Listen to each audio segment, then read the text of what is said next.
Bismillahirrahmanirrahim. So we will start with the quote of the day, which is by Prophet Muhammad sallallahu alaihi wasallam. Allah has not sent down a disease except He has sent down a cure for it. This is from Sahih Bukhari. My name is Dr. Taimia Ayub, and today I will be presenting the topic of mumps under the kind supervision of Professor Dr. Saira Afzal, Dean, Institute of Public Health, Lahore. So, this is the outline of today's lecture.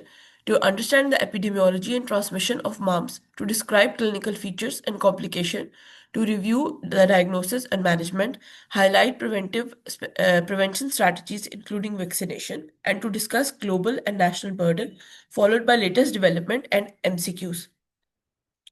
Learning outcome. By the end of this presentation, participants will be able to describe mumps, epidemiology, their clinical features, complication, control, treatment, and prevention of mumps. So, mumps is an acute infectious disease caused by an RNA virus classified as genus rubella virus of the family Paramyxovirus, which has a predilection for glandular and nervous tissue. Clinically, the disease is recognized by non-suppurative enlargement and tenderness of one or both of the parotid gland. Incubation period is 14 to 21 days and is communicable from 6 days before to 9 days after facial swelling is apparent. So this is the distribution by time, high prevalence in winter and spring season, by place, in overcrowded places, by person. 85% of the infection occurs in children under the age of 15 years. These are the determinants. Primary determinants includes causative agent RNA virus classified as genus Rubulovirus of the family Paramyxoviridae. Secondary overcrowding, poor nutrition, winter and spring seasons. Frequency. In most parts of the world, the annual incidence of mumps in the absence of immunization is in the range of 100 to 1000 cases per 100,000 population, with an epidemic peak every 2 to 5 years. The disease occurs throughout the world. Although the morbidity rate tends to be high, the mortality rate is negligible. Source of infection, both clinical and subclinical cases. Subclinical cases, which account for 30 to 40% of all cases, the virus can be isolated from the saliva or from swabs taken from the surface of Stenson's duct. Virus has also been found in blood, urine, human milk, and on occasion in the CSF even. Period of communicability is usually from 4 to 6 days before the onset of symptoms and a week or more thereafter. The period of maximum infectivity is just before and at the end and at the onset of parotitis. Once the swelling of glands has subsided, the case may be regarded as no longer infectious. Secondary rate is estimated to be about 86%. So the mode of transmission is spread mainly by droplet infections and after direct contact with an infected person. Incubation period varies from 2 to 4 weeks and usually 14 to 18 days. Clinical features. Mumps is a generalized viral infection. In 30 to 40% of cases, mump infection is clinically asymptomatic. In clinically apparent cases, it is characterized by pain, excuse me, and swelling in either one or both the parotid gland, but may also involve the sublingual and submandibular gland. So these are some of the signs and symptoms, which include swelling of the parotid gland, headache, joint pain, feeling sick, dry mouth, mild abdominal pain, feeling tired, loss of appetite, high temperature.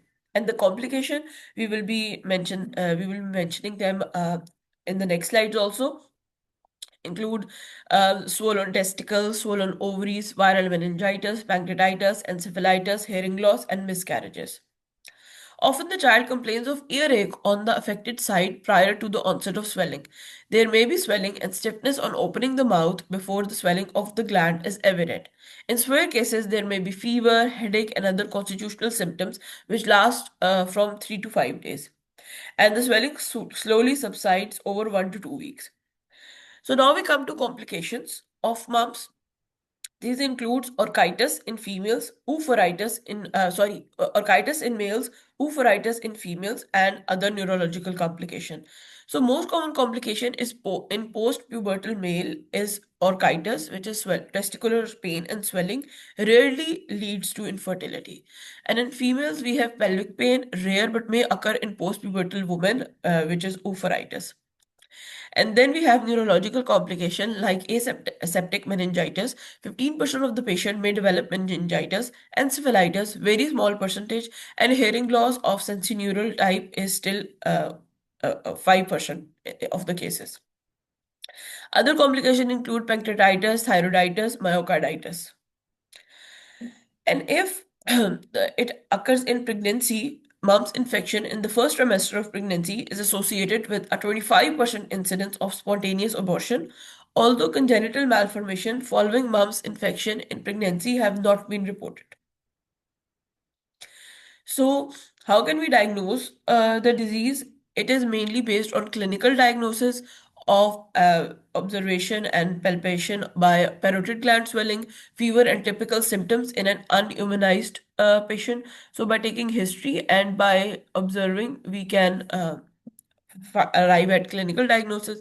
And laboratory tests include PCR from buccal swab, best within 3 days of symptom onset, and IgM antibodies in serology. And on CBC, we will see mild leukopenia. So, how to manage mumps? The most important and the most common way is by supportive care, by keeping the patient hydrated, by giving NSAIDs or other paracetamol, cold and warm compresses, soft diet, isolation for 5 days after parotitis onset. And if the severe complications develop or there is suspected meningitis, encephalitis, or uncontrolled pain in orchitis, the patient should be hospitalized. So this is another health education brochure by Cleveland Clinic regarding how is mum treated. So it shows that use ice or heat to ease swelling and discomfort. Drink plenty of fluid. Non-aspirin medications such as acetaminophen, Panadol, and ibuprofen can be used to bring a fever under control and help with pain from swollen glands. Mumps is highly preventable disease because of the effectiveness of the MMR vaccine. So now we are going to try to apply the 3 levels of prevention on mumps as a disease also. So it will include primary prevention, secondary prevention, and then tertiary prevention. So now we come to primary prevention. The main aim is to prevent the disease before it occurs. So the most important and most effective is immunization. MMR vaccine first dose is given at 12 to 15 months and the second dose is given at 4 to 6 years. It provides 88% protection. Catch-up immunization for adolescent and adults with unknown vaccination status. Booster doses during outbreak for high-risk groups. For example, university students and hostelite, people living in hostels. And contradictions and precautions to vaccines include severe allergic reaction to vaccine component or following a prior dose, pregnancy, immunosuppression, or severely ill. Then we come to health education, awareness about mom symptoms and complication, promotion of vaccine in communities, schools, and healthcare workers, discouraging myths and misinformation regarding the MMR vaccine, teaching children not to share utensils, water bottle, or food in case of outbreak. Environmental and behavioral strategies, improving ventilation in classroom and daycare centers, encouraging hand hygiene and respiratory etiquette, reducing overcrowding in schools and dormitories, and then strengthening public health infrastructure, which include ensuring MMR vaccine availability at all EPI centers, maintaining cold chill for vaccine potency, monitoring immunization coverage and dropout rate. Now we come to secondary prevention. It includes early case detection, early case identification, recognizing early signs, fever, jaw pain, parotid swelling, screening of symptomatic individuals during outbreak periods, immediate reporting of suspected cases to local health authorities. Then laboratory confirmation by RT-PCR from buccal oral swabs, IgM serology for confirmation, and differentiating mumps from bacterial parotitis and other viral infections. Then, isolation of cases for 5 days after onset of parotitis, exclude them from school, daycare, and work during isolating period, home isolation guidance for families. Finally, contact tracing by identifying unvaccinating or under-vaccinated contacts, providing MMR vaccine within 72 hours to susceptible individuals, monitor exposed contacts for 25 days, maximum incubation period. Outbreak control measures include intensified MMR vaccine drive, temporary closure of highly affected schools, classrooms, and daycares, daily symptom monitoring in schools. So now we come to tertiary prevention with main aim to reduce complications, disability, and improve quality of life. Management of complication like orchitis with bed rest, scrotal support, ice packs, NSAIDs, hydration, rarely steroids or hospitalization. Meningitis or encephalitis, hospital admission, supportive therapy, IV fluids, analgesic, monitoring intracranial pressure, manage seizures if present. Pancreatitis, NPO, IV fluids, pain management, monitor for complication, hearing loss, early audiological assessment, hearing aids or rehabilitation services. So now we come to follow-up and supportive care, reassessment after recovery for fertility issues in male with orchitis, nutritional support for children with prolonged illness, school reintegration guidance, public health rehabilitation, counseling families on the importance of vaccination to prevent future outbreaks, community reminders about immunization, schedules, strengthening school health programs for vaccine compliance.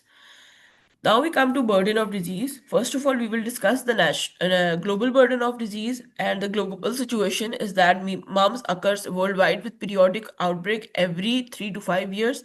Before vaccination, 90% of the children were infected by adolescents. MMR vaccine has led to a 99% reduction in cases in many countries. WHO observation, mumps remains endemic in several low and middle income countries with low MMR coverage. Underreporting is common, actual burden is higher than recorded. Outbreak patterns. Outbreak reported frequently in USA, UK, Europe, Australia, Japan, etc.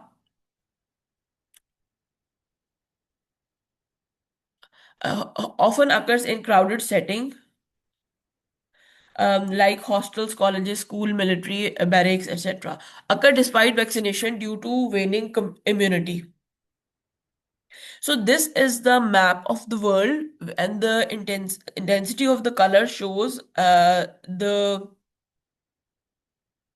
cases, and the maximum cases, the darkest color shows the most cases which occurred in China, which were around 92,000, and the lightest color is the of the blue shade showed cases in the rest of the countries, and the white cases are from the countries where data was not available. As you can see, Pakistan is in white color, so unfortunately the data was not present in this study from World Health Organization. So, which countries include mumps vaccine in their national vaccination program? This is the data from 2024. It shows that the green color is showing that the entire country has mumps vaccine in their MMR or in the national vaccination program. The red color, orangish red color is showing not routinely administered, and the yellow color is showing in different regions of the world.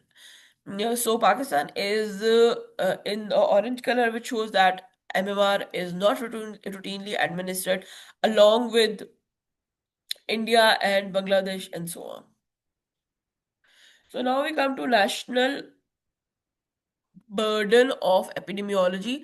Mumps is underreported because it is not a formal notifiable disease in Pakistan. Recurrent outbreaks seen in school age children, especially in crowded urban schools and madrasas. Vaccine coverage include coverage. Unfortunately, MMR is not part of the EPI schedule. Coverage varies widely, higher in cities, low in rural areas. This leaves a large population of children susceptible. In 2022, Pakistan recorded 19,444 confirmed mump cases across all provinces. After that outbreak, early 2023 data from surveillance shows around 2,412 cases, suspected cases in January, and 2,209 cases in February 2023. And this is the latest data which was available. After that, I was not able to find out any updated data. So the recent updates include risk factor for moms in children under 15 years of age during the transition from single dose to two dose MMR vaccine strategy, a matched case control study which was done in China. So this study will aim to investigate the risk factor for moms and children under 15 years of age during the transition from single dose to two dose measles, mumps, rubella vaccine strategy, providing a scientific basis for public health policies and intervention. And they find out that for mumps prevention and control, targeted intervention should prioritize children age 4 to 6 years and high risk population, including short term resident, multi child family, and childcare settings. Guardians should be encouraged to gain accurate knowledge about mumps and protective effects of vaccine to mitigate vaccine hesitancy, ultimately controlling mumps outbreak in the population. Again, this was a research paper about emergence of mumps after the COVID-19 pandemic in Pakistan and time to consider MMR vaccination strategies. In this report, they highlighted the largest mump outbreak in Pakistan, which occurred in 2022 and was continuing in 2023. And the Pakistan had the sporadic transmission of mumps from 1991 to 2009, and the first localized outbreak of mumps was documented in 2010. Localized mumps outbreak in Pakistan were reported from 2010 to 2021. So now we come to the multiple choice portions of the presentation. So we will start with MCQ number one. A 7-year-old boy presented to pediatric OPD with complaints of pain in front of his neck, difficulty in chewing, fever, headache, and malaise for 5 days. Following is the most common cause of his condition. Measles, mumps, tonsillitis, adenitis, or rubella. B. B. Yes, it is B. B. Yes, it is B, mumps. Complication of mumps are rare but severe, which is the most common extrasalivary gland manifestation of mumps in adult male. Meningitis, B. Encephalitis, C. Orchitis, D. Pancreatitis, or E. Ophoritis. C. C. Yes, it is C. Orchitis. Mumps is a viral disease caused by RNA paramyxovirus. Initial symptoms are not very specific, but they are fever, headache, body aches, anorexia. Which of the following is a local symptom of mumps? Swelling of the tonsils, swelling of the thyroid gland, swelling of salivary gland, swelling of adrenal gland, and swelling of sweat gland. C. C. Yes, it is C, C. swelling of the adrenal gland. So now we come to MCQ number four. If a patient is diagnosed case of mumps, he is isolated in a separate room from other family members. He will be isolated from the time of diagnosis until how many days after the onset of parotitis? 5 days, 9 days, 10 days, 12 days, 15 days. A. 10 days. Mm. So basically, it is B. The answer is B.